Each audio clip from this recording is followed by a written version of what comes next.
നമസ്കാരം. നമ്മുടെ നാട്ടിൽ പലരും വിചാരിക്കുന്നു ഒരു സ്വത്ത് വാങ്ങി അത് വാടകയ്ക്ക് കൊടുത്തു കഴിഞ്ഞാൽ പണം സ്വയം വരുമെന്ന്. എന്നാൽ ഇന്ന് പല വാടക സ്വത്ത് ഉടമകളും നഷ്ടത്തിൽ കലാശിക്കുന്നുണ്ട്. കാരണം എന്നാണെന്നറിയാമോ?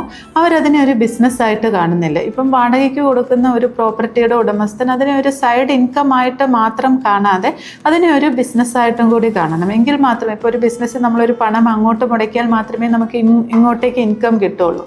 അതുപോലെ തന്നെയാണ് നമ്മളൊരു വീട് വാടകയ്ക്ക് വാങ്ങിയിട്ട് കഴിഞ്ഞാൽ അതിൻ്റെ മെയിൻ്റെനൻസ് ഓൺ ടൈമിൽ ചെയ്തുകൊണ്ടേ ഇരിക്കണം.